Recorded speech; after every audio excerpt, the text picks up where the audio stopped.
차가운 겨울밤, 낯선 골목길에 쓰러진 한 소녀. 우연히 그녀를 마주한 한 남자.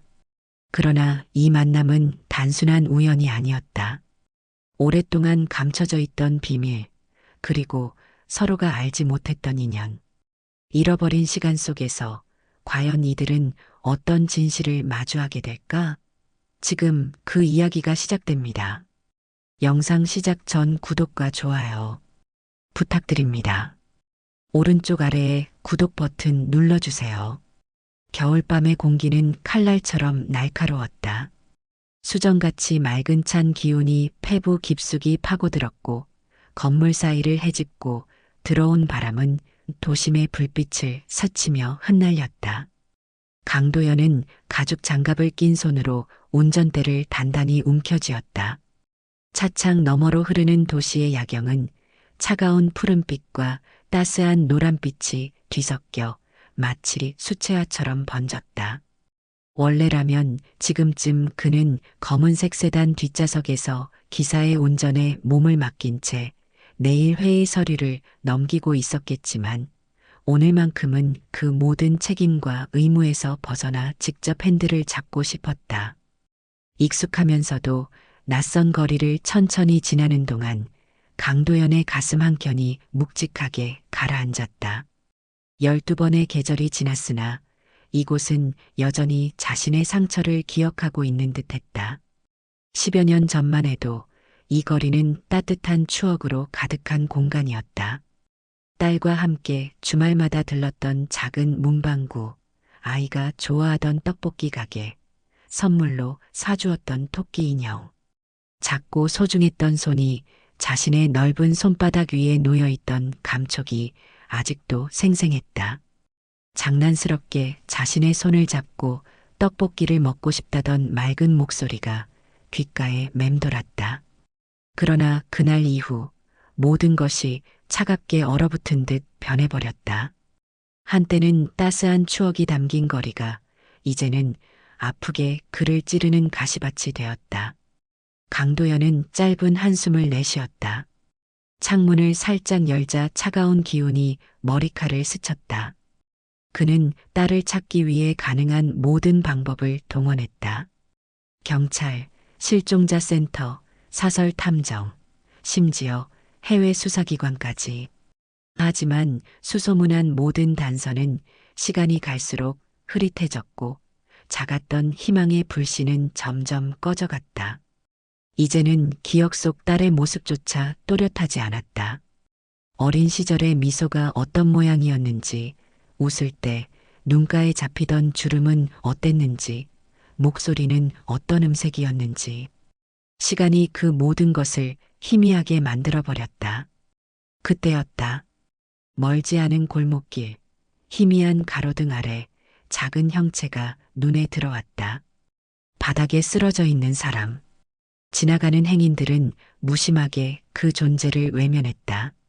술에 취한 사람으로 여겼을지 아니면 그저 관심 밖의 일이었을지. 그 누구도 발걸음을 멈추지 않았다. 강도연은 차를 세웠다. 시동을 끄고 차에서 내리자 차가운 바람이 그의 뺨을 때렸다. 천천히 다가가 보니 여성이었다. 낡고 해진 코트에 몸을 웅크리고 있었고 가느다란 손은 배를 감싸한 듯 움켜쥐고 있었다.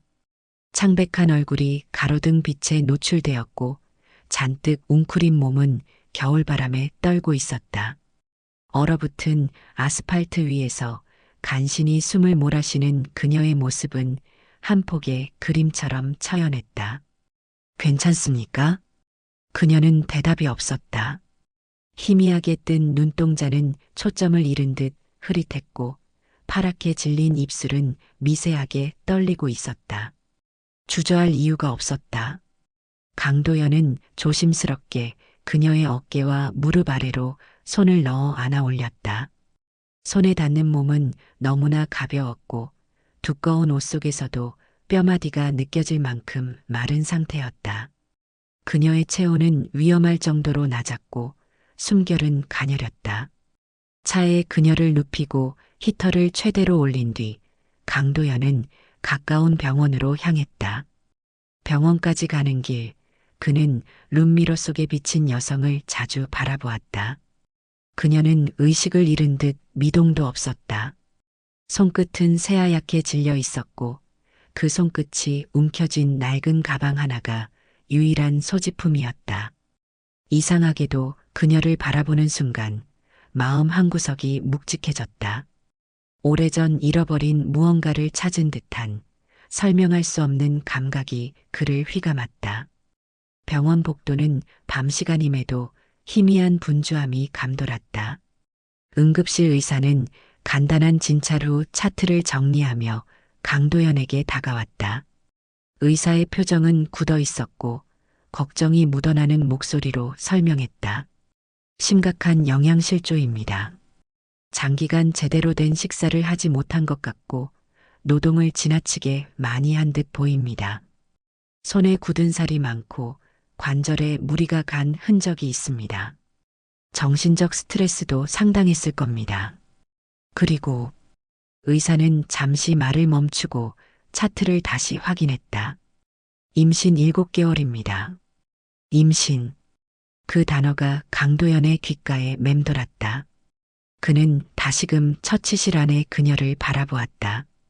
차가운 형광등 아래 그녀는 고요하게 숨을 쉬고 있었다. 창백한 얼굴, 깡마른 손목, 그리고 이제야 보이는 불룩한 배.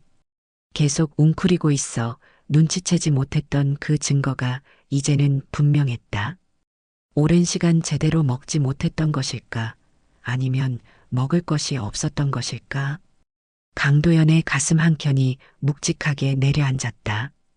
가족이나 보호자가 있습니까? 의사의 질문에 강도연은 조용히 고개를 저었다.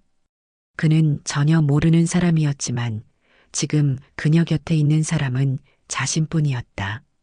입원 수속을 그리고 치료를 시작하라고 지시했다. 그는 그녀가 병원 침대에서 깨어나길 기다리며 간호사에게 부탁해 따뜻한 미음과 영양제를 준비하도록 했다. 병실에는 따뜻한 온기가 감돌았다. 창밖으로는 도시의 밤 풍경이 조용히 흘렀고 병실 안의 시간은 느리게 흘러갔다.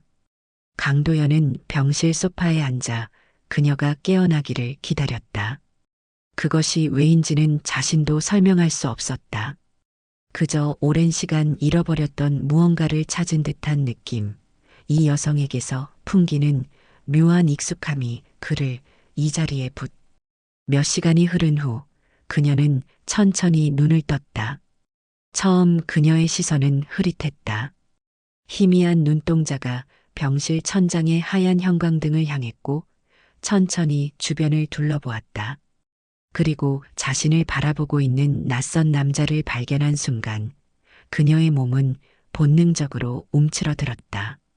두려움이 그녀의 눈동자에 가득 차올랐다. 여기가 어디죠? 그녀의 목소리는 갈라져 있었다. 오랫동안 말을 하지 않은 사람처럼 또는 목이 너무 말라 제대로 소리를 낼 수 없는 사람처럼. 병원입니다. 강도연이 조용히 답했다. 그의 목소리는 부드러웠지만 그 안에는 단단한 권위가 스며 있었다. 그녀는 당황한 기색을 보이며 몸을 일으키려 했다. 그러나 힘이 들어가지 않는지 다시 축 늘어졌다. 그녀의 숨결이 거칠어졌고 이마에는 식은땀이 맺혔다. 쓰러져 있었습니다. 어디로 가려던 겁니까? 그녀는 대답하지 않았다. 경계하는 눈빛만이 강도연을 향했다. 그 눈빛 속에는 불신과 두려움, 그리고 어딘가 의지할 곳 없는 사람만이 가질 수 있는 고독함이 담겨 있었다. 병원비는 걱정하지 않아도 됩니다. 강도연의 말에 그녀는 더욱 경계하는 눈빛을 보냈다. 무언가를 요구할 것이라는 의심 또는 대가를 바랄 것이라는 두려움이 그녀의 눈에 스쳤다. 전 괜찮아요. 신경 쓰지 마세요. 그녀는 힘겹게 자리에서 일어나려 했지만 제대로 일어나지도 못한 채 다시 몸을 떨었다. 창백한 얼굴이 더욱 하얗게 질렸고 핏기 없는 입술이 파르르 떨렸다. 강도연은 그녀가 이곳을 떠나려 한다는 걸 알았다.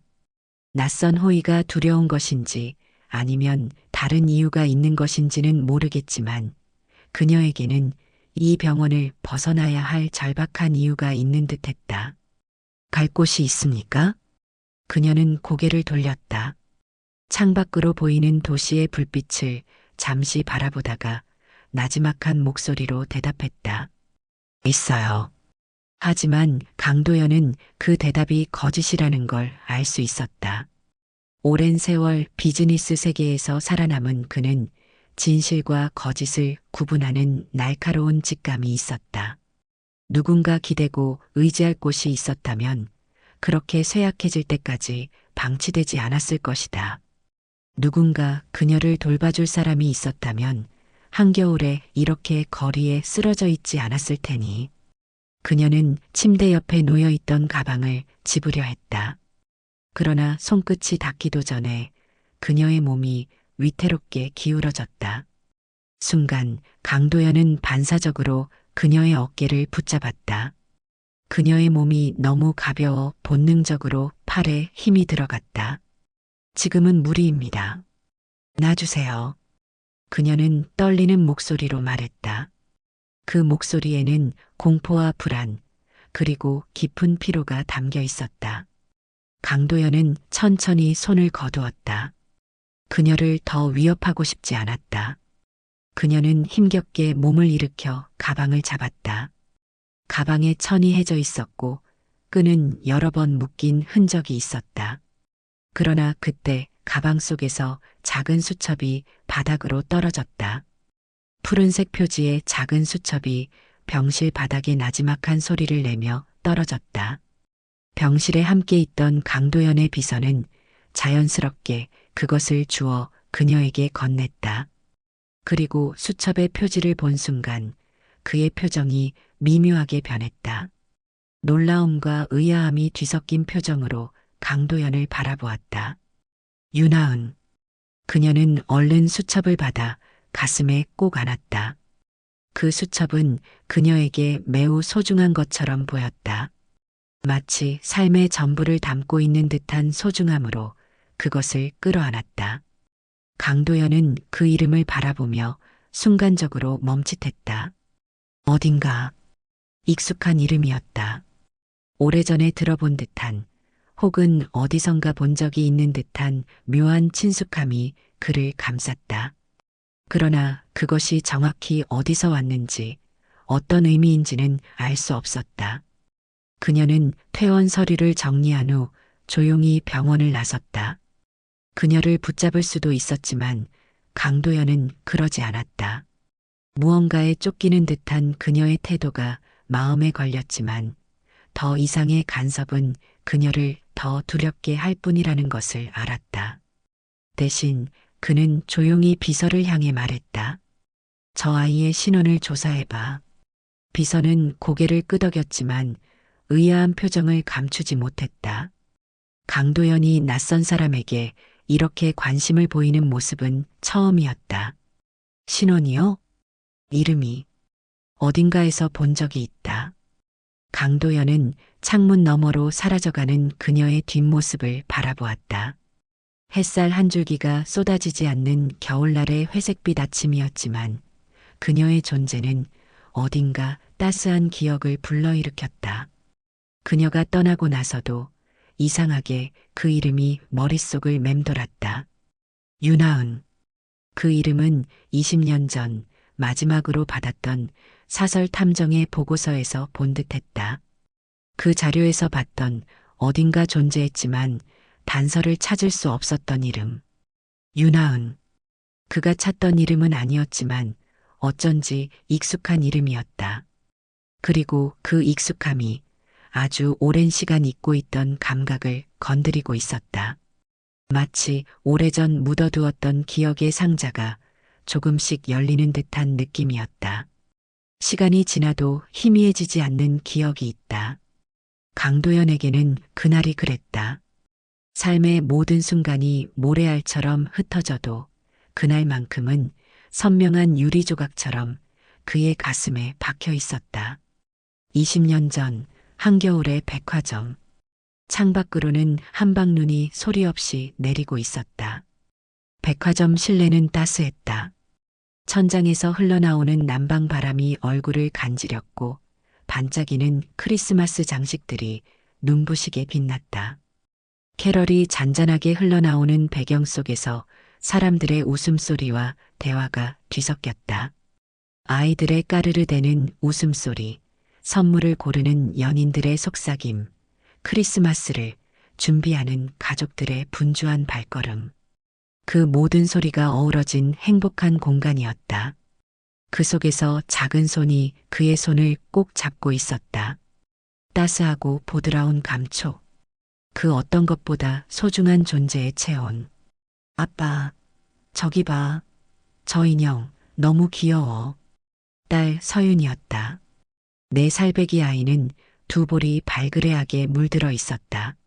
목도리로 반쯤 가려진 작은 얼굴에는 순수한 기쁨이 가득했다. 큰 눈망울은 반짝였고 그 눈동자의 쇼윈도에 전시된 토끼 인형이 담겨 있었다. 아이는 손가락으로 가리키며 들떠 있었다. 서윤의 작은 발은 까치발을 들고 있었고 온몸으로 기대어 쇼윈도를 향해 있었다. 정말 귀엽네. 우리 서윤이보다? 강도연이 장난스럽게 묻자 서윤은 고개를 갸웃하며 한참을 고민했다. 그 모습이 너무나 사랑스러웠다. 아이의 눈썹이 찡그려지고 작은 입술이 오므라들었다. 그리고 마침내 결론을 내렸다는 듯 조그맣게 중얼거렸다. 그래도 제가 더 귀여울걸요? 그 말과 함께 작은 얼굴에 번진 미소는 세상 그 무엇보다 아름다웠다. 조그만 이가 드러난 그 웃음에는 순수한 행복과 아버지에 대한 신뢰가 담겨 있었다. 그 미소가 지금까지도 강도연의 기억 속에 선명하게 남아 있었다. 왜냐하면 그것이 마지막이었으니까. 잠시, 정말 잠깐이었다. 점원이 건넨 쇼핑백을 정리하려고 손을 놓았을 뿐이었다. 단 몇 초, 아이의 손을 잡고 있는 자신의 손가락을 풀어 쇼핑백의 손잡이를 단단히 감아쥐고 지갑에서 카드를 꺼내려던 그 짧은 순간이었다. 그런데 다시 돌아봤을 때 손을 뻗으면 닿을 거리에 있어야 할 아이가 그 자리에 없었다. 처음에는 장난인 줄 알았다. 서윤은 늘 숨바꼭질을 좋아하던 아이였으니까. 근처 옷걸이 뒤나 진열대 아래에 숨어 있다가 깜짝 놀라게 하는 장난을 자주 쳤다. 강도연은 미소를 지으며 주변을 둘러보았다. 서윤아, 어디 있니? 그는 서둘러 주위를 둘러봤다. 옷걸이 사이, 진열대 뒤편 시선이 닿는 모든 곳을 살폈다. 하지만 아이의 웃음소리는 들리지 않았다. 대신 백화점의 크리스마스 캐럴만이 귓가에 울려 퍼졌다. 서윤아, 이제 그만 나오렴. 목소리에 불안이 스며들기 시작했다. 주위 손님들의 시선이 그에게 향했고 그것이 더욱 그를 초조하게 만들었다. 등줄기로 차가운 땀이 흘러내리기 시작했다. 한참을 백화점 층을 돌아다녀도 아이는 보이지 않았다. 이제는 불길한 예감이 그의 온몸을 휘감았다. 심장이 무겁게 내려앉았고 호흡이 가빠졌다. 급히 경비실을 찾아갔다. 백화점의 방송이 큰 소리로 울려 퍼졌다. 강서윤 어린이를 찾습니다. 강서윤 어린이의 보호자께서는 1층 안내데스크로 와주시기 바랍니다. 그 방송이 여러 번 반복되는 동안 강도연은 모든 층을 뛰어다녔다. 어디선가 서윤의 이름을 부르는 목소리가 들리지 않을까 귀를 기울였다. 그러나 응답은 없었다. 그제야 그는 완전히 깨달았다. 아이는 사라졌다. 그리고 그 순간부터 지옥이 시작되었다. 백화점의 CCTV를 확인했다. 화면 속에는 서윤의 작은 손을 잡고 빠르게 에스컬레이터를 내려가는 남자의 모습이 포착되었다. 아이는 처음에는 저항하는 듯 했지만 남자가 무언가 속삭이자 순순히 따라가는 모습이었다. CCTV의 다음 화면에서 그들은 1층 입구를 빠져나갔다. 그리고 눈이 내리는 도로변에서 대기하고 있던 검은색 세단에 올라탔다. 그렇게 서윤은 순식간에 사라졌다. 유괴범이 남긴 흔적은 없었다. 단 한 번의 몸값 요구 전화를 남긴 후 이후로는 완전히 자취를 감췄다. 어떤 번호로도 연락이 닿지 않았고 약속된 장소에는 아무도 나타나지 않았다. 마치 땅이 갈라져 삼켜버린 것처럼 아이도 범인도 흔적 없이 사라져버렸다. 경찰도 사설 탐정도 손을 댔지만 단서는 허공으로 흩어졌다. CCTV에 찍힌 남자의 얼굴은 모자와 마스크로 가려져 있었고 차량 번호판은 의도적으로 흙이 묻어 식별이 불가능했다. 모든 가능성을 의심해야 했다. 강도연의 사업 경쟁자들의 소행인가, 전문적인 유괴범의 계획된 범행인가, 아니면 단순한 인신매매를 위한 것인가. 그러나 누구도 확실한 답을 주지 않았다. 각 지역 경찰서와 공항, 항만의 감시가 강화되었지만 이미 아이는 어디론가 사라진 후였다. 전국적으로 수배령이 내려졌고 서윤의 사진이 언론에 공개되었다. 하지만 시간이 지날수록 희망은 가늘어졌다. 강도연의 부인은 끝내 그 현실을 버티지 못했다. 아이가 사라진 날부터 그녀는 한순간도 편히 쉬지 못했다. 밤새 아이의 방 앞에 앉아 문을 바라보다가 아침이 되면 현관으로 달려가 초인종 소리에 귀를 기울였다. 언젠가 아이가 돌아올 것만 같은 절박한 희망을 버리지 못했다. 병원 침대에 누운 채 하루에도 수십 번 아이의 이름을 부르며 눈물을 삼켰다. 병세는 점점 악화되었고 아이가 돌아오기를 기다리던 그녀의 눈동자는 점점 초점을 잃어갔다. 서윤이가 돌아오면 꼭 알려줘요. 그것이 그녀의 마지막 말이었다. 그리고 그마저도 유괴 사건이 일어난 지 몇 해 지나지 않아 세상을 떠났다. 남편과 딸을 기다리던 그 방은 이제 텅 비어 있었다. 강도연은 딸을 찾겠다는 집념으로 하루하루를 버텼다. 모든 재산과 시간을 쏟아부었다. 아이를 찾기 위해 사업도 사회적 관계도 모두 등한시했다. 그의 삶은 오직 서윤 찾기라는 한 가지 목표만을 위해 존재했다. 하지만 20년이 지난 지금 그 약속은 지키지 못한 공허한 말이 되어 있었다. 간간이 들어오는 제보는 모두 헛된 희망으로 끝났고 마지막 남은 단서마저 차가운 서류 속에 묻혀버렸다. 서윤이가 살아있다면 지금쯤 24. 어떤 모습으로 성장했을지, 어떤 목소리를 가졌을지, 무엇을 좋아하고 무엇을 싫어하는지, 그 모든 것을 상상만 해야 했다. 그것이 아버지로서 그가 할 수 있는 전부였다. 그러나 강도연은 몰랐다. 딸이 어디서 어떻게 살아가고 있는지. 강서윤은 그날 이후 강서윤이 아니었다. 유괴범은 그녀를 국제적인 인신매매 조직에 넘겼고 그녀의 신분은 완전히 조작되었다. 서류상으로 그녀는 존재하지 않는 사람이 되었고 새로운 이름과 생년월일을 부여받았다. 그렇게 내 살배기 아이는 윤하은이라는 이름으로 세상에 던져졌다. 너무 어렸던 하은은 자신의 원래 이름과 가족에 대한 기억을 점점 잃어갔다. 가끔 꿈에서 누군가가 자신을 부르는 목소리를 듣는 것 같았지만 깨어나면 그마저도 희미한 안개 속으로 사라졌다. 그녀에게 남은 것은 알 수 없는 그리움과 외로움뿐이었다. 하은이 처음 눈을 뜬 곳은 춥고 낯선 보육원이었다.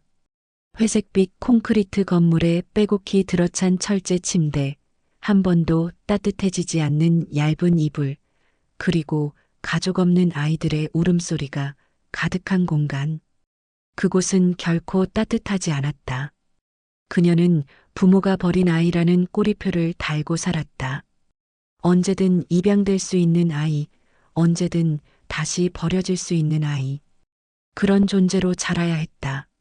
매일 밤 잠들기 전 하은은 자신만의 의식처럼 속삭였다. 난 누군가에게 소중한 사람이었을 거야. 분명히. 하지만 현실은 그 믿음을 계속해서 무너뜨렸다.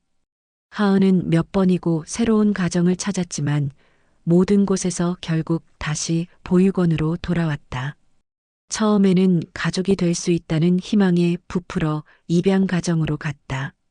깨끗한 자신만의 방, 따뜻한 식사, 그리고 엄마 아빠라고 부를 수 있는 사람들. 그러나 그런 행복은 오래가지 않았다. 너 같은 애는 감당 못해. 괜히 데려왔어. 우리 가족이랑은 안 맞는 것 같아. 그런 말들을 듣고 하은은 다시 보육원으로 돌아왔다. 한 번, 두 번, 세 번. 그렇게 반복될수록 그녀의 마음에는 단단한 벽이 쌓여갔다.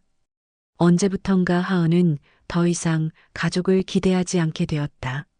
사람들이 자신을 진심으로 원한다는 것을 믿지 않게 되었다. 하은은 매번 작은 짐가방을 싸고 다시 익숙한 보육원으로 돌아왔다. 그 가방 속에는 언제나 작은 토끼 인형이 들어 있었다. 그녀가 가진 유일한 소지품이자 알 수 없는 과거와 연결된 유일한 끈이었다. 그 인형의 출처는 기억나지 않았지만 품에 안으면 이상하게 마음이 편안해졌다.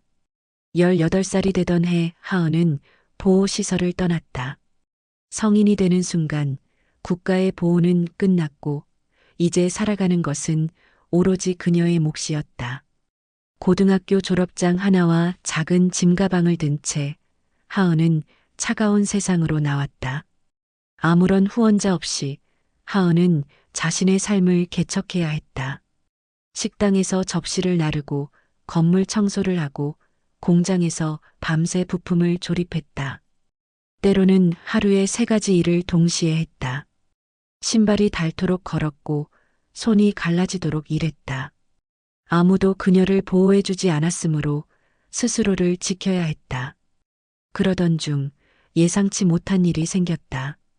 임신. 공장 동료였던 남자와의 짧은 인연에서 생긴 일이었다. 검사 결과를 보는 순간 하은은 놀랐고 두려웠다. 그러나 남자에게 이 사실을 알렸을 때 그의 반응은 차가웠다. 내 아이가 아니야. 책임질 생각 없어. 그렇게 말한 남자는 이내 다른 도시로 떠났다. 핸드폰 번호는 더 이상 연결되지 않았고 그가 살던 자취방은 비어 있었다. 그렇게 하은은 다시 혼자가 되었다. 하지만 이번만큼은 포기하고 싶지 않았다. 뱃속의 생명은 그녀에게 작은 희망이었다. 한 번도 자신을 온전히 지켜준 사람이 없었으니까 이 아이만큼은 스스로 지켜내고 싶었다. 사람들이 낙태를 권유했지만 하은은 고개를 저었다. 이 아이는 자신이 세상에서 유일하게 가질 수 있는 가족이었다. 그렇게 버티고 또 버티고 계속해서 버텼다. 임신으로 인해 일자리는 하나둘 끊겼고 월세가 밀려 여러 번 거처를 옮겨야 했다. 겨울이 다가오자 난방비를 아끼기 위해 밤에는 두꺼운 코트를 입고 잠들었다. 때로는 끼니를 거르기도 했다. 그러나 최대한 영양제는 챙겨 먹었다. 뱃속의 아이를 위해. 그러다가 그 겨울밤 결국 쓰러졌다. 며칠 동안 제대로 먹지 못한 상태에서 거리를 걷던 중 갑자기 앞이 캄캄해졌다. 아스팔트 위로 쓰러지며 하은의 마지막 생각은 뱃속 아이에 대한 걱정이었다. 그녀는 몰랐다. 그날 눈앞이 흐려지며 의식을 잃었을 때 자신을 안아올린 사람이 그토록 오랫동안 자신을 찾아 헤매던 사람이었음을. 그녀의 원래 이름을 부르며 20년간 절망과 희망 사이에서 방황하던 아버지였음을. 그 역시 몰랐다. 쓰러진 한 임산부를 구하려는 선의의 행동이 사실은 20년 만의 재회였음을. 골목에서 만난 한 소녀가 백화점에서 손을 놓쳤던 바로 그 아이였음을, 그토록 찾아 헤매던 자신의 딸이었음을. 운명은 때로 잔인하면서도 신비롭다. 두 사람은 서로를 알아보지 못한 채 다시 한번 삶의 궤도가 겹쳐졌다. 아버지와 딸. 그들의 이야기는 이제 다시 시작되려 하고 있었다. 강도연은 오랫동안 책상 위의 문서를 바라보았다. 창밖으로는 도시의 불빛이 반짝이고 있었지만 그의 시선은 오직 그 앞에 놓인 A사 용지 한 장에 고정되어 있었다. 거기엔 단 몇 줄의 정보만이 적혀 있었지만 그 무게는 세상의 모든 것보다 무거웠다. 윤하은. 공식적인 출생 기록 없음. 어린 시절 여러 차례 입양과 파양을 반복함. 그는 손끝으로 종이를 문질렀다. 종이 위에 새겨진 단어들이 의미하는 바를 곱씹으며 천천히 숨을 들이마셨다. 사무실은 적막했고 오로지 시계 초침이 움직이는 소리만이 공간을 채웠다. 맥박이 빨라지는 것이 느껴졌다. 이름이 낯익었던 이유. 그건 단순한 기시감이 아니었다. 몇 년 전 마지막으로 요청했던 사설 탐정의 보고서. 이미 찾는 것을 포기했을 때쯤 그는 마지막 희망으로 실종된 어린아이들과 관련된 여러 정보를 정리해달라고 부탁했었다. 그 두꺼운 서류 더미 속에서 몇 번째 페이지였는지도 기억나지 않는 곳에 적혀 있던 이름이 윤하은이었다.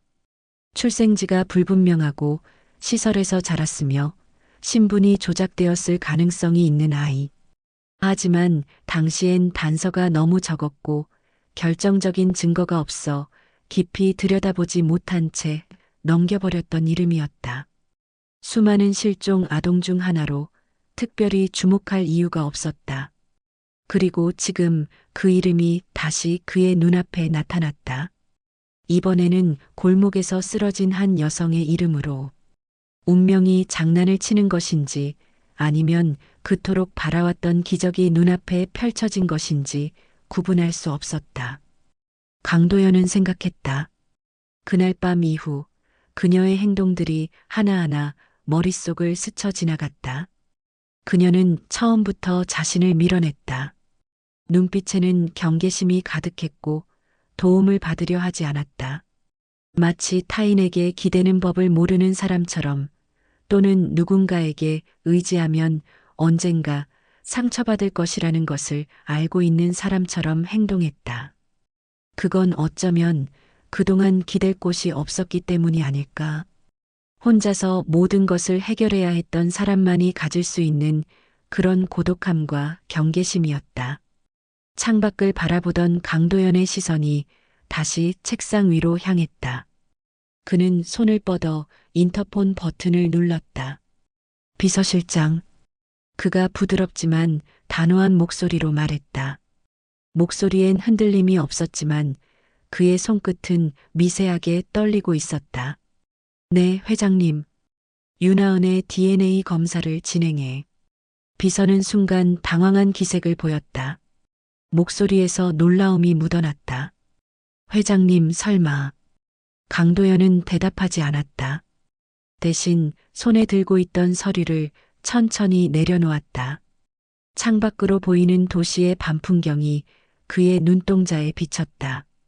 서울의 밤은 화려했지만 그 속에 숨겨진 어둠도 깊었다.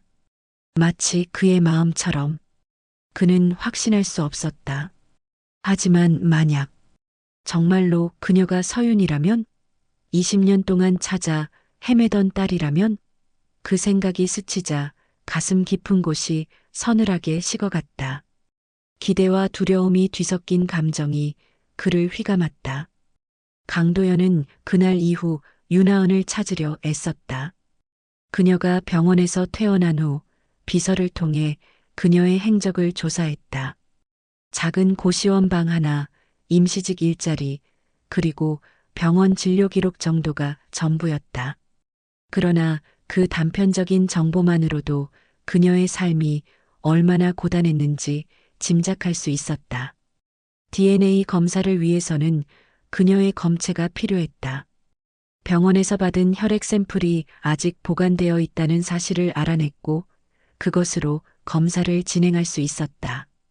병원장과의 오랜 친분을 이용해 검사를 신속하게 진행할 수 있었다.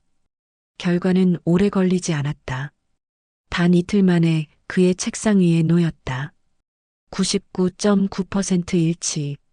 강서윤과 동일인으로 추정됨. 그는 보고서를 바라보았다. 한 글자도 놓치지 않고 읽었다. 그러나 거기 적힌 단어들은 머릿속에서 춤을 추며 제자리를 찾지 못했다.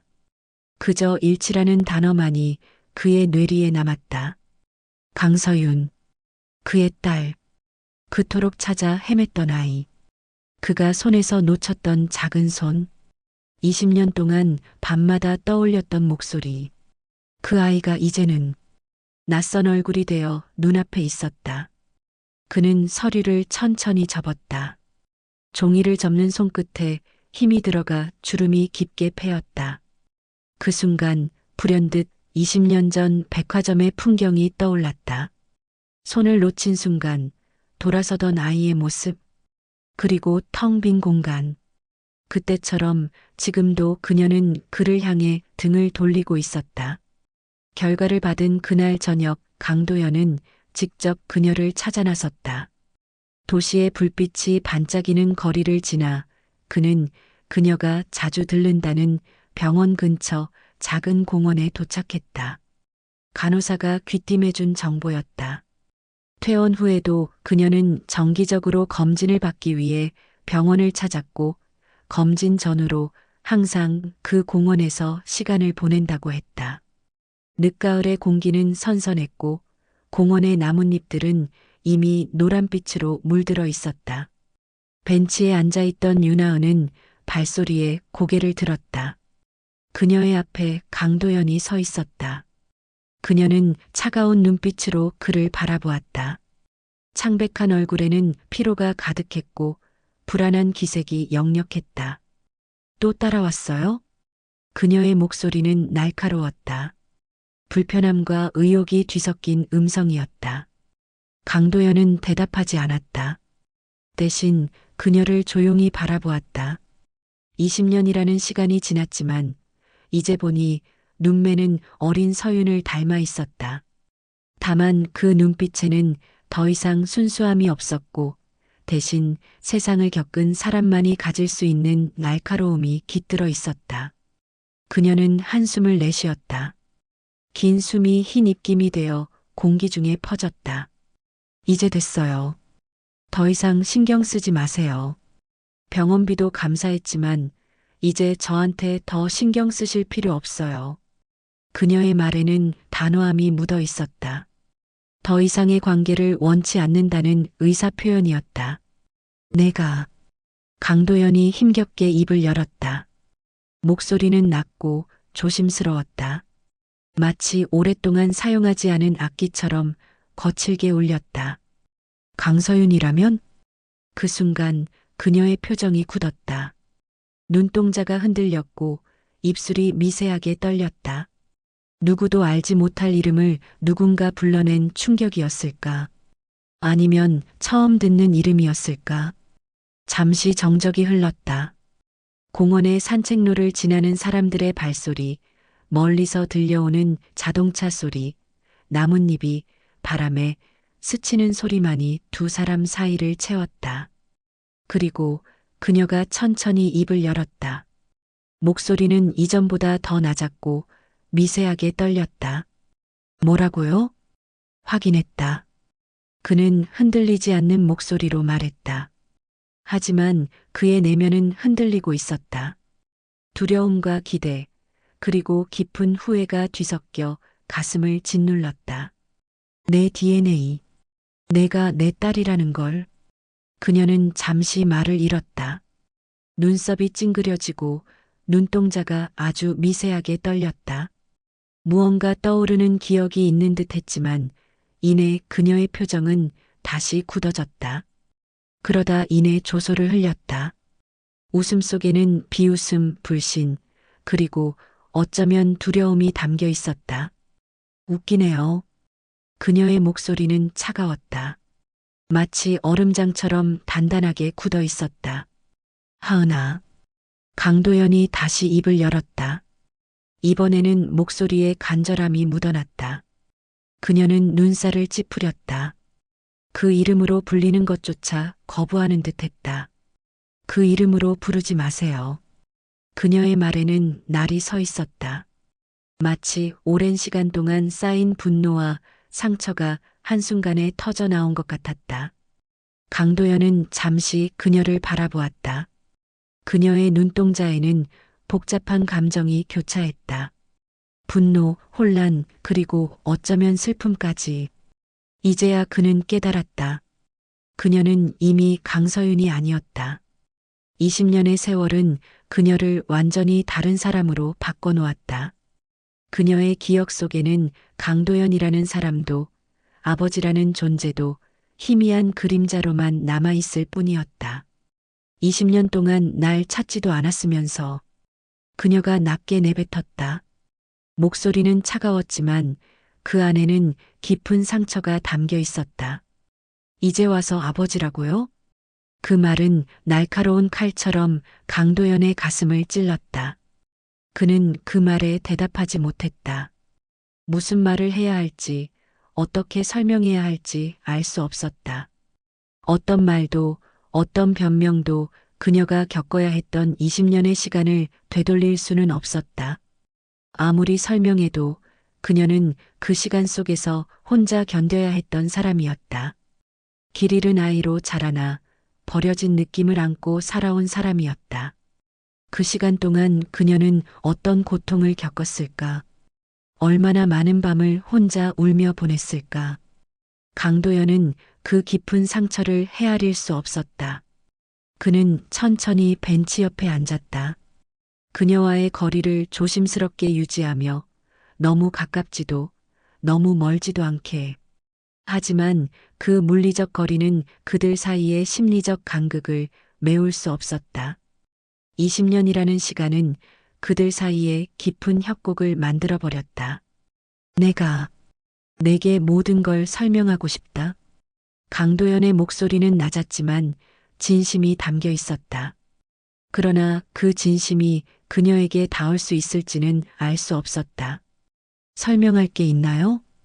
그녀의 목소리에는 비아냥거림이 담겨 있었다. 하지만 그 안에는 깊은 고통과 궁금증도 숨겨져 있었다. 어쩌면 그녀도 진실을 알고 싶었는지 모른다. 왜 자신이 버려졌는지, 왜 아무도 찾아오지 않았는지, 왜 혼자여야 했는지. 강도연은 천천히 고개를 들었다. 그녀의 눈을, 서윤의 눈을 바라보았다. 그 눈동자 속에서 어린 서윤의 모습을 찾을 수 있을까 하는 기대감도 있었지만 눈앞의 여성은 이미 다른 사람이었다. 윤하은이라는 그와는 무관한 삶을 살아온 사람이었다. 내가 4살 때 백화점에서 유괴당했어. 내가 손을 놓쳤어. 그의 목소리는 흔들렸다. 20년 동안 그를 짓눌러온 죄책감이 다시금 가슴을 옥죄었다. 그 이후로 줄곧 널 찾아다녔어. 경찰, 탐정, 해외 수사기관까지. 하지만 단서는 점점 희미해졌고 그녀는 말없이 그를 바라보았다. 그녀의 눈동자에는 복잡한 감정이 교차했다. 의심, 분노, 그리고 어쩌면 희미한 기억의 파편까지. 증거가 있나요? 그녀가 물었다. 그녀의 목소리에는 여전히 방어적인 태도가 묻어 있었지만 조금은 누그러진 듯했다. 어쩌면 그녀도 자신의 정체에 대한 의문을 품고 있었는지 모른다. 출생에 관한 기록이 없고 부모의 존재가 흐릿한 채로 자라온 20년. 그 시간 동안 그녀도 자신이 누구인지 궁금했을 것이다. 강도연은 고개를 끄덕였다. 그는 조심스럽게 주머니에서 낡은 사진 한 장을 꺼냈다. 오래된 사진이었지만 그는 항상 그것을 지갑에 넣고 다녔다. 서윤을 잊지 않기 위한 유일한 방법이었다. 사진 속에는 4살배기 서윤이 환하게 웃고 있었다. 토끼 인형을 안고 행복한 미소를 짓고 있는 아이의 모습이었다. 그는 천천히 사진을 그녀에게 건넸다. 하은은 망설였지만 결국 그것을 받아들었다.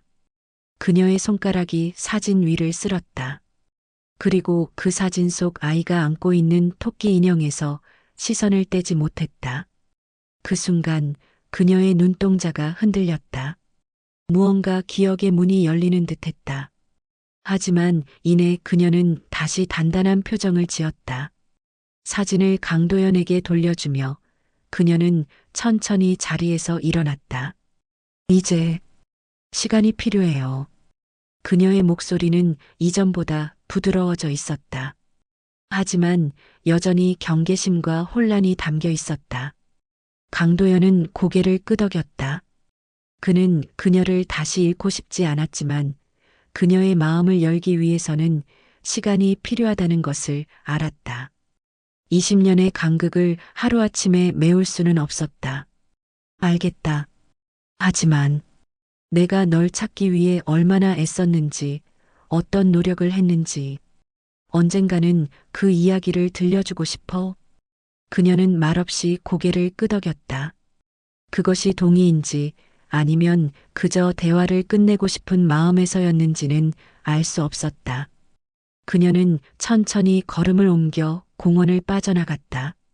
그녀의 뒷모습은 어딘가 쓸쓸해 보였다.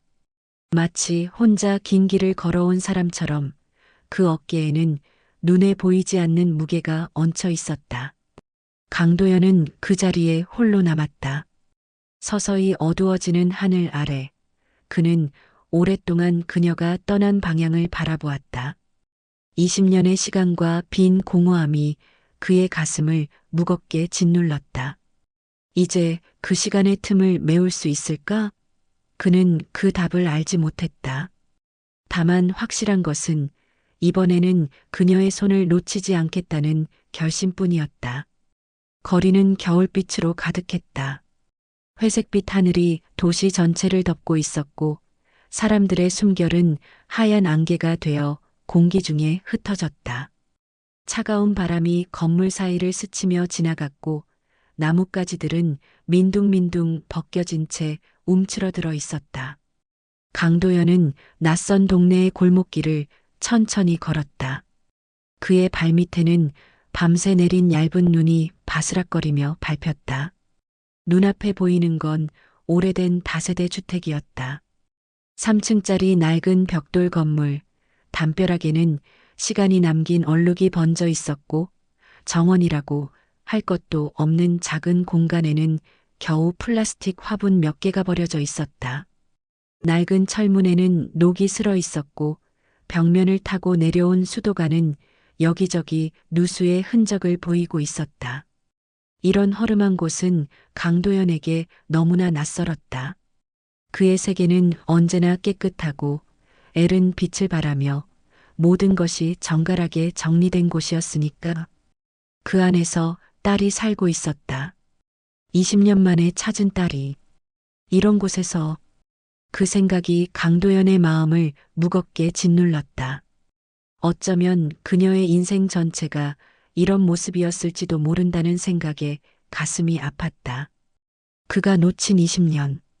그 시간 동안 그녀는 이런 곳에서, 이런 환경에서 자랐을 것이다. 문 앞에서 강도연은 잠시 걸음을 멈췄다. 낡은 초인종 버튼을 누를까 말까 망설였다. 그의 손은 공중에 멈춘 채 가만히 떨리고 있었다. 그녀가 자신을 받아들일까? 아니면 또다시 거부할까? 그 두려움이 그를 망설이게 했다. 그러나 문이 열리기도 전에 그녀의 목소리가 먼저 들려왔다. 또 찾아왔어요? 윤하은이었다. 그녀는 작은 옥상으로 향하는 외부 계단에서 내려오는 중이었다. 얇은 가디건 하나만을 걸친 채 약간은 놀란 듯한 그러나 경계심이 가득한 눈빛으로 강도연을 바라보고 있었다. 창백한 얼굴에는 피곤한 기색이 역력했고 마른 손은 계단 난간을 꽉 쥐고 있었다. 돌아가세요. 그녀의 목소리는 단호했다. 그 어떤 타협이 여지도 없어 보였다. 강도연은 침착하게 대답했다. 이전보다 조금 더 부드러운 목소리로 잠시 이야기하자. 하은은 계단을 다 내려와 그와 마주섰다. 그녀의 눈빛은 차가웠고 전신에서 방어적인 태도가 느껴졌다. 무슨 얘기를요? 그녀는 팔짱을 끼며 물었다. 그 동작에서 불안함이 묻어났다. 제가 회장님 딸이라는 거 알겠어요. 하지만 그래서요? 그녀의 목소리는 담담했지만 단어 하나하나에 날이 서 있었다. 마치 오랜 시간 동안 쌓여온 분노와 상처가 그 안에 농축되어 있는 듯 했다. 이제 와서 아버지 행세라도 하겠다는 거예요? 강도연은 천천히 숨을 들이마셨다. 차가운 공기가 폐를 가득 채웠다. 그녀의 말은 사실이었다. 그는 20년 동안 아버지의 역할을 하지 못했다. 그 시간 동안 그녀가 겪었을 모든 고통과 외로움, 그 어떤 것도 함께 해주지 못했다. 그동안 찾고 있었다. 그의 말은 진심이었다. 20년 동안 단 하루도 그녀를 잊은 적이 없었다. 하지만 그 진심이 과연 그녀에게 닿을 수 있을까? 하은은 피식 웃었다. 그 웃음은 조소에 가까웠다. 찾고 있었다고요? 그래. 그런데 왜 20년이 걸렸죠? 그녀의 질문은 날카로웠다. 그 안에는 왜 더 일찍 찾지 못했나? 왜 그렇게 오랜 시간이 지나서야 나타났나라는 원망이 담겨 있었다. 하지만 동시에 진짜 나를 찾고 있었나라는 의심도 깔려 있었다. 강도연은 대답하지 못했다. 어떤 말로도 그 20년을 설명할 수 없었다. 그가 얼마나 필사적으로 찾았는지, 얼마나 많은 밤을 뒤척이며 보냈는지, 얼마나 많은 죄책감에 시달렸는지, 그 모든 것을 어떻게 몇 마디 말로 담아낼 수 있을까? 돈으로 해결하려는 거라면 사양할게요. 하은이 말을 이었다. 그녀의 목소리엔 단호함이 묻어 있었다. 전 제 방식대로 살아갈 거예요. 강도연은 그녀의 말에 아무 대답도 하지 않았다. 다만 그의 시선은 그녀의 마른 손목과 작은 방 안으로 스며드는 차가운 바람이 눈에 들어왔다. 그녀는 적절한 난방도 없이 추위와 싸우고 있었다. 그리고 그 작은 몸은 새 생명을 품고 있었다. 혹시 필요한 건 없나? 그는 조심스럽게 물었다. 억지로 부녀 관계를 강요할 수는 없었지만 적어도 그녀가 불편함 없이 지낼 수 있도록 도움을 주고 싶었다. 하은은 단호하게 고개를 저었다. 필요 없어요. 그 말과 함께 그녀는 몸을 돌려 자신의 방으로 향했다. 낡은 문이 닫히는 소리가 강도연의 귓가에 맴돌았다. 마치 20년 전 백화점에서 유괴범에게 끌려가던 순간처럼 그녀는 다시 한번 그의 시야에서 사라졌다. 하지만 이번에는 달랐다. 이번에는 그가 그녀를 찾아낸 상태였고, 이번에는 쉽게 포기하지 않을 것이었다. 겨울은 더욱 깊어졌다.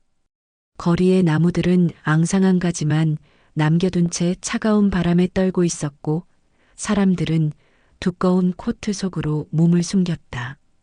강도연은 그녀가 일하는 카페 맞은편 벤치에 앉아 있었다. 멀리서 그녀를 바라보는 것, 그것만이 그가 할 수 있는 전부였다. 하은은 차갑게 그를 돌아섰지만 강도연은 쉽게 포기하지 않았다. 그는 그녀의 일과를 조금씩 파악해갔다. 그녀가 퇴근하는 시간, 그녀가 가는 작은 마트, 그녀가 머무는 낡은 원룸 앞. 그는 멀리서 지켜보았다. 결코 그녀의 삶에 간섭하지 않으려 했지만 적어도 그녀가 안전하게 지내는지는 확인하고 싶었다. 그는 그녀를 불쌍하게 여기려 한 것이 아니었다. 다만 20년을 놓쳤다는 사실이 무겁게 가슴을 짓눌렀다. 그가 있었어야 할 자리, 그가 해주었어야 할 일, 그 모든 것을 하지 못한 후회가 그를 괴롭혔다. 그녀가 장바구니에 담는 것들은 단출했다. 가끔 라면, 달걀 한 판, 가장 싼 우유. 그리고 가끔은 영양제 하나. 배가 불러오고 있는데 그렇게 적은 것들로 하루를 버티고 있었다. 그의 가슴이 아팠다. 그녀가 더 좋은 환경에서 더 나은 음식을 먹으며 편안하게 지낼 수 있기를 바랐다. 그가 해줄 수 있는 일이 있을까? 강도연은 고민했다. 너무 직접적으로 접근하면 그녀가 더 강하게 거부할 것이다. 하지만 이대로 지켜만 볼 수는 없었다. 특히 그녀의 배가 나날이 불러오는 상황에서. 그래서 어느 날 그녀가 집을 비운 사이 누군가 그녀의 문 앞에 작은 상자를 두고 갔다.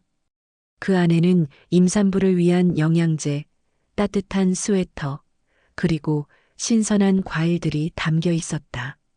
그의 직접적인 도움은 거부했지만 어쩌면 익명의 선물이라면 받아들일지도 모른다는 희망이었다. 그리고 한 장의 메모. 강도연은 오랜 시간 고민한 끝에 단 한 줄의 문장을 적었다. 너무 힘들면 기댈 곳이 있다는 걸 기억해 주렴. 그는 그녀가 그 메시지를 이해하기를 바랐다. 그가 항상 그녀 곁에 있을 것이며 언제든 그녀가 원한다면 도움을 줄 준비가 되어 있다는 것을. 하지만 그의 기대와 달리 다음 날 그 상자는 다시 현관 앞에 내놓아져 있었다. 내용물은 그대로였고 메모는 찢겨진 채 상자 위에 놓여 있었다. 그녀의 의지는 단호했다. 어떤 형태로든 그의 도움은 받지 않겠다는 의지. 강도연은 그 상자를 바라보며 깊은 한숨을 내쉬었다. 그녀의 거부는 아프지만 이해할 수 있었다. 20년 동안 홀로 버틴 그녀에게 갑자기 나타난 아버지의 도움은 믿기 어려운 것이었을 테니까. 그는 더 많은 인내와 시간이 필요하다는 것을 깨달았다. 그러던 어느 날 평소와 다름없는 하루였다. 하은은 작은 카페에서 일하고 있었다. 강도연은 그날도 맞은편 벤치에 앉아 멀리서 그녀를 지켜보고 있었다. 커피 머신의 소리, 손님들의 웃음소리, 그리고 바쁘게 움직이는 직원들. 그 익숙한 풍경 속에서 그녀는 여느 때처럼 바쁘게 손을 움직이고 있었다. 갑자기 그녀가 카운터 앞에서 흔들리는 모습이 보였다. 처음에는 단순히 피곤함 때문인가 싶었지만 곧 그녀의 얼굴이 창백해지는 것이 보였다. 그녀는 한 손으로 카운터를 붙잡았지만 그것으로는 충분하지 않았다. 손끝이 떨렸고 몸이 휘청거렸다. 강도연은 즉시 자리에서 일어났다. 그러나 그가 카페에 도착하기도 전에 그녀는 바닥에 무너졌다. 카페 안이 순식간에 혼란스러워졌다. 손님들이 놀란 듯 자리에서 일어났고 직원들이 그녀에게 달려갔다. 누가 119 좀 불러주세요. 괜찮으세요? 정신이 드세요? 임산부예요. 빨리 구급차를. 강도연은 카페 문을 밀고 들어가 그녀에게 달려갔다. 그녀의 얼굴은 창백했고 숨결이 약했다. 그는 즉시 그녀의 손을 잡았다. 얼음장처럼 차가웠다. 119입니다. 신고자분, 환자 상태가 어떻습니까? 카페 직원 중 한 명이 전화를 받고 있었다. 여기 임신부가 쓰러졌어요. 얼굴이 너무 창백하고 의식이 없어요. 호흡은 정상인가요? 모르겠어요. 얼굴이 너무 창백해요. 강도연은 하은의 얼굴을 바라보았다. 그녀의 입술은 파랗게 질려 있었고 호흡은 약했다. 그는 그녀의 손을 꼭 잡았다. 다시는 놓치지 않겠다는 듯이. 구급차가 도착하기까지의 시간이 영원처럼 느껴졌다. 그리고 마침내 구급대원들이 들어와 그녀를 들것에 실었을 때 강도연은 한시도 그녀의 손을 놓지 않았다. 가족이세요? 구급대원의 질문에 강도연은 주저없이 대답했다. 네, 아버지입니다. 병원 복도는 적막했다. 형광등 불빛이 하얀 벽을 비추고 있었고 멀리서 간호사들의 조용한 발걸음 소리만이 들렸다. 강도연은 한 손으로 이마를 짚은 채 대기실에 앉아 있었다. 그녀가 쓰러졌다는 소식을 듣고 모든 일정을 뒤로하고 달려왔다. 중요한 회의도 해외 미팅도 그 모든 것이 지금 이 순간엔 중요하지 않았다. 시간이 얼마나 흘렀을까? 마침내 의사가 수술실에서 나왔다. 강도연은 즉시 자리에서 일어났다. 상태가 어떻습니까? 의사의 표정은 심각했다. 산모와 아이 모두 위험할 수 있습니다. 강도연의 손끝이 미세하게 떨렸다. 가슴이 무겁게 내려앉았다. 의사는 말을 이었다. 몸이 많이 쇠약해진 상태입니다. 영양실조와 심한 스트레스로 인해 태반 조기 박리가 의심됩니다. 태아의 심장 박동도 불안정합니다. 지속적인 치료와 관찰이 필요합니다. 모든 말이 강도연의 귓가에 메아리 쳤다. 위험, 쇠약, 영양실조. 그가 그녀를 더 일찍 찾았더라면, 그가 더 적극적으로 도움을 주었더라면, 이런 상황은 피할 수 있었을까? 그 생각이 그를 짓눌렀다. 현재는 응급처치를 마치고 안정을 취하게 했습니다. 하지만 앞으로 며칠이 고비가 될 것입니다. 산모가 충분한 휴식과 영양을 취하는 것이 중요합니다. 강도연은 천천히 고개를 들었다. 회장님이 보호자 맞으십니까? 강도연은 짧은 침묵 끝에 대답했다. 네. 이제는 더 이상 머뭇거릴 필요가 없었다. 그는 그녀의 아버지였고, 이제는 그 책임을 다할 차례였다. 그리고 그는 조용히 병실 문을 열었다. 희미한 조명 아래 하은은 깊은 잠에 빠져 있었다. 창백한 얼굴, 가느다란 손목, 그리고 불룩한 배. 그 모습이 강도연의 가슴을 찢어 놓았다. 병실에는 고요가 흘렀다. 오직 기계의 B- 소리만이 규칙적으로 울렸다. 강도연은 침대 옆 의자에 앉았다. 그리고 조심스럽게 그녀의 손을 잡았다. 작고 차가운 그 손. 20년 전에 놓쳤던 그 손을 다시 붙잡은 것이다. 이번에는 놓치지 않을게. 그의 목소리는 작았지만 그 안에는 강한 결의가 담겨 있었다. 그는 그녀가 깨어날 때까지 그리고 그 이후로도 계속해서 그녀 곁에 있을 것이다. 그것이 아버지로서의 그의 책임이자 의무였다. 그리고 어쩌면 20년의 공백을 메우기 위한 첫 발걸음이 될 것이다. 병실에는 희미한 햇살이 스며들고 있었다. 반쯤 내려진 블라인드 사이로 새어 들어오는 빗줄기가 하얀 침대 위에 부드럽게 내려앉았다. 창밖의 하늘은 잔잔한 회색빛을 띠고 있었지만 어딘가 새로운 시작을 알리는 듯한 부드러운 기운이 감돌았다. 겨울이 끝나갈 때쯤 느껴지는 아직은 차갑지만 언젠가 따뜻해질 것이라는 희망을 담은 공기였다. 심전도 기계의 규칙적인 소리만이 울리는 적막한 공간에서 침대 위에 작은 손가락이 미세하게 움직였다. 창백했던 피부에 조금씩 생기가 돌아오는 모습이었다. 깊은 잠에 빠져있던 윤하은이 천천히 눈을 떴다. 눈꺼풀이 무거웠다. 처음에는 모든 것이 흐릿했다. 낯선 천장의 색감, 약간의 소독약 냄새, 그리고 멀리서 들려오는 간호사들의 조용한 발걸음 소리. 하은은 몇 번 눈을 깜빡이며 주변을 살폈다. 의식이 점점 돌아오자 익숙한 얼굴이 시야에 들어왔다.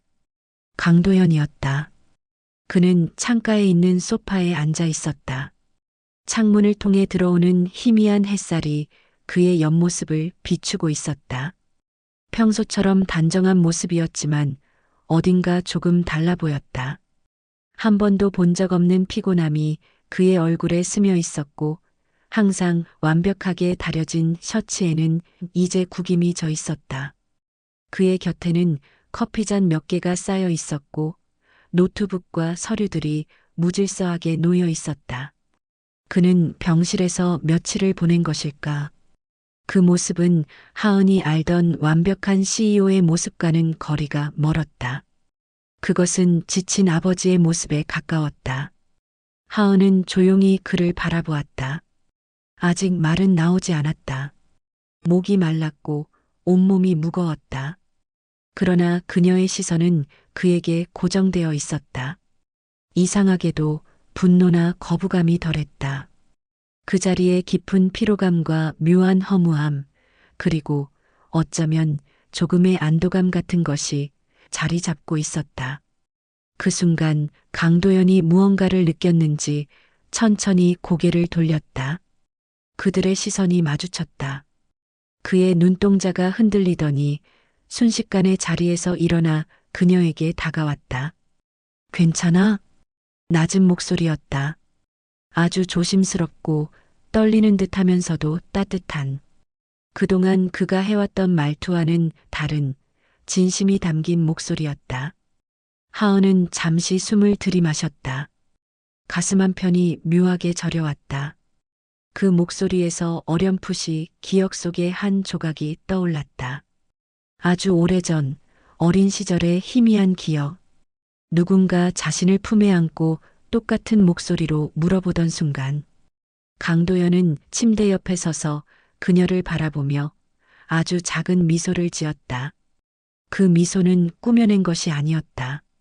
그것은 안도감과 걱정, 그리고 깊은 그리움이 뒤섞인 표정이었다. 내가 원하지 않으면 내 옆에 있지 않아도 좋아. 그의 말은 진심이었다. 더 이상 그녀를 강요하지 않겠다는 그녀의 의지를 존중하겠다는 약속이었다. 하은은 가만히 그를 올려다보았다. 그의 눈동자에 담긴 진심을 읽으려는 듯이. 하지만 내가 괜찮을 때까지는. 강도연이 말끝을 잠시 삼키더니 다시 조용히 말했다. 그의 목소리에는 미세한 떨림이 있었다. 그때까지는 옆에 있을게. 순간 하은의 눈가가 떨렸다. 그녀의 시선이 흔들렸고 투명한 눈물이 그녀의 눈동자를 채우기 시작했다. 그것은 그녀 자신도 예상치 못한 반응이었다. 스스로도 놀랐지만 흘러나오는 감정을 막을 수 없었다. 눈물이 차올랐다. 뜨겁게 그러나 조용히. 그녀는 아주 작게 속삭이듯 말했다. 목소리가 떨렸다. 왜 이제야? 그 말과 함께 오랫동안 억눌러왔던 울음이 터져나왔다. 처음에는 작은 흐느낌으로 시작했지만 곧 그녀의 전신이 흔들릴 정도로 울음소리가 커졌다. 20해 동안 혼자서 버텨야 했던 시간들. 보육원에서의 외로움, 입양과 파양을 반복하며 느꼈던 거부감, 가족이란 무엇인지 모른 채 자라야 했던 아픔, 혼자 세상을 마주해야 했던 두려움, 자신이 누구인지 알 수 없었던 혼란, 그리고 자신을 버렸다고 생각했던 부모에 대한 원망과 상처. 그 모든 것들이 무너져 내리듯 한꺼번에 흘러내렸다. 하은은 작은 손으로 얼굴을 가렸다. 마치 자신의 취약한 모습을 보이기 싫은 듯이. 그러나 손가락 사이로 뜨거운 눈물이 쉼없이 흘러내렸다. 그녀의 어깨는 울음에 떨렸고 숨이 가빠졌다. 그 순간 강도연은 아무 말도 하지 않았다. 그저 조용히 그녀의 곁에 앉아 있었다. 그녀의 손을 잡지도 등을 토닥이지도 않았다. 어떤 변명도 하지 않았다. 그저 처음으로 자신의 곁에서 우는 딸을 지켜볼 뿐이었다. 그 눈물이 마를 때까지 기다리는 것, 그것이 그가 지금 할 수 있는 전부였다. 하은은 오랫동안 울었다. 평생 울지 않았던 눈물을 한꺼번에 쏟아내듯이. 그리고 강도연은 끝까지 그 자리에 있었다. 그는 그녀의 울음소리가 작아질 때까지, 그녀의 어깨가 떨림을 멈출 때까지 그저 그 자리를 지켰다.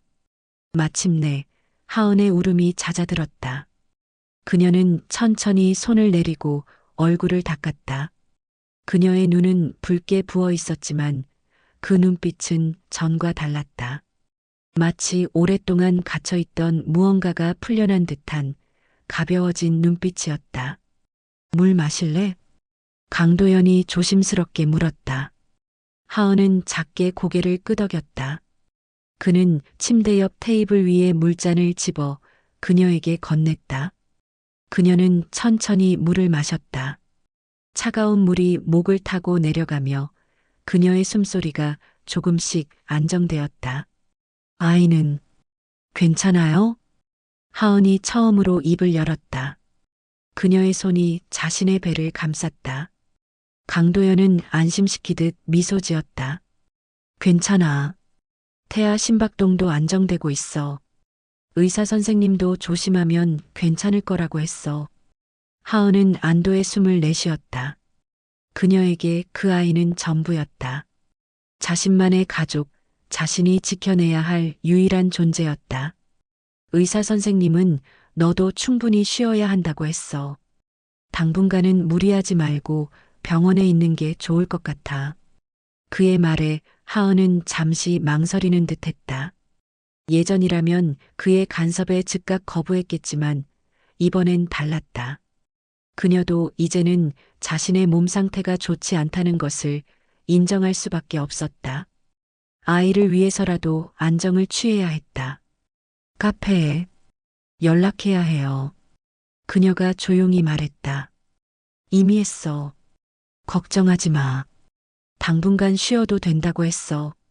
그녀는 잠시 침묵했다. 그의 배려가 낯설었다. 돌아가셔도 돼요. 회사 일이 바쁘실 텐데. 강도연은 고개를 저었다. 회사보다 중요한 일이 여기 있어. 그 말에 하은은 고개를 들었다. 그의 눈동자에는 흔들림이 없었다. 그것은 진심이었다. 그녀는 더 이상 반박하지 않았다. 병실에는 다시 고요한 정막이 흘렀다. 두 사람 사이에는 아직 많은 이야기가 오가지 못했지만 그 침묵 속에는 어떤 합의가 이루어지고 있었다. 서로를 알아가기 위한 새로운 시작을 위한 기다림이었다. 겨울이 지나고 봄이 찾아왔다. 창밖의 나무들은 새순을 틔우기 시작했고 병원 정원의 꽃들이 하나둘 피어나기 시작했다. 윤하은은 조금씩 회복되어 갔다. 병색이 가시고 얼굴에 혈색이 돌아왔다. 그녀의 배는 더욱 커졌고 그 안의 생명은 건강하게 자라고 있었다. 퇴원 후 하은은 다시 걸음을 내디뎠다. 더 이상 낡은 고시원이 아닌 강도연이 마련해준 아파트에서 지내게 되었다. 처음에는 거부했지만 아이를 위해서라도 안전하고 따뜻한 공간이 필요하다는 그의 말에 마지못해 동의했다. 그녀는 JK그룹의 공식적인 상속녀가 되었다. 언론에서는 엄청난 센세이션을 일으켰지만 하은이 선택한 길은 아버지의 보호 속에서 안주하는 것이 아니었다. 그녀는 자신만의 삶을 살고 싶었다. 강도연의 그늘 아래가 아닌 자신의 빛으로 살아가고 싶었다. 놀랍게도 강도연은 그녀의 결정을 존중했다. 그는 그녀가 원한다면 그룹의 일을 함께 하자고 제안했지만 그녀가 다른 길을 원한다면 그것 또한 지원하겠다고 말했다. 그는 묵묵히 그러나 확실하게 그녀를 지원해 주었다. 하은은 조금씩 자신의 일을 찾아갔다. 그녀는 보육원에서 자라온 경험을 살려 위탁가정 아이들을 위한 재단을 설립하기로 했다. 아직은 서툴렀지만 차근차근 앞으로 나아가고 있었다. 그녀가 겪었던 아픔을 다른 아이들은 겪지 않게 하고 싶었다. 그것이 그녀가 선택한 길이었다. 그리고 그의 여름이 끝나갈 무렵 하은의 품에는 소중한 존재가 찾아왔다. 작고 따뜻한 그녀가 지켜내고 싶었던 아이. 그녀는 딸을 낳았다. 건강하고 아름다운 아기였다. 작은 손가락, 까만 눈동자, 그리고 가끔씩 보이는 작은 미소까지. 세상 그 무엇보다 소중한 존재였다. 강도연은 처음으로 할아버지가 되었다. 그는 조심스럽게 손주를 품에 안았다. 작고 연약한 그 생명을 두 손으로 감싸 안으며 그는 20년 전 잃어버린 딸을 떠올렸다. 그때도 이렇게 작고 소중했던 그 아이가 이제는 어머니가 되었다. 아기의 작은 손가락이 그의 손끝을 붙잡았다. 그 작은 움직임에 강도연의 가슴이 떨렸다. 그는 천천히, 아주 천천히 손가락을 움직였다. 그 작은 손을 놓치지 않겠다는 듯이. 이름은 정했어? 강도연이 물었다. 하은은 잠시 생각하더니 대답했다. 서연이요. 윤서연. 강도연의 눈이 흔들렸다. 그 이름은 그의 핏줄을 이어받았음을 인정하는 의미였다. 강 씨가 아닌 윤 씨를 선택한 것은 그녀의 정체성을 지키겠다는 의지였지만 서라는 글자는 그녀의 원래 이름 서윤에서 따온 것임을 그는 알아차렸다. 좋은 이름이구나. 그는 조용히 대답했다. 그리고 아이를 품에 안은 채 딸을 바라보았다. 그들 사이에는 여전히 많은 대화가 필요했고 치유해야 할 상처도 있었다. 하지만 이제는 시작할 수 있을 것 같았다. 잃어버린 20년을 모두 되찾을 순 없겠지만 그의 목소리는 낮고 따뜻했다. 그 안에는 깊은 후회와 동시에 새로운 희망이 담겨 있었다. 앞으로는 내 곁에 있을게. 그것은 약속이었다. 다시는 놓치지 않겠다는, 다시는 혼자 두지 않겠다는 굳은 약속이었다. 하은은 말없이 그를 바라보다가 아주 천천히 고개를 끄덕였다. 그 작은 움직임은 처음으로, 진심으로 그를 아버지로 받아들이겠다는 의미였다. 그것은 용서가 아닐지도 모른다. 하지만 적어도 함께 걸어갈 의지가 담겨 있었다. 그리고 아이는 고운 숨을 내쉬며 할아버지의 품에서 편안하게 잠이 들었다. 세 사람은 그렇게 병실에 함께 있었다. 더 이상 서로를 밀어내지 않고 함께 있는 것만으로도 의미가 있는 순간이었다. 창밖에 하늘이 밝아오고 있었다. 구름 사이로 햇살이 스며들어 병실을 황금빛으로 물들였다. 강도영과 하은의 얼굴에도 그 빛이 닿았다. 아버지와 딸 그들은 아직 서로를 완전히 이해하지 못했을지도 모른다. 하지만 이제 그들에게는 함께 걸어갈 시간이 있었다. 그렇게 새로운 시간이 시작되고 있었다. 상처를 치유하고 잃어버린 시간을 조금씩 되찾아가는 과정. 그 과정은 쉽지 않을 것이다. 하지만 이제 그들은 더 이상 혼자가 아니었다. 서로에게 기댈 수 있는 가족이 있었다. 아이의 작은 숨결이 병실의 평화로운 리듬을 더했다. 그 숨결처럼 그들의 이야기도 이제 새롭게 시작되고 있었다.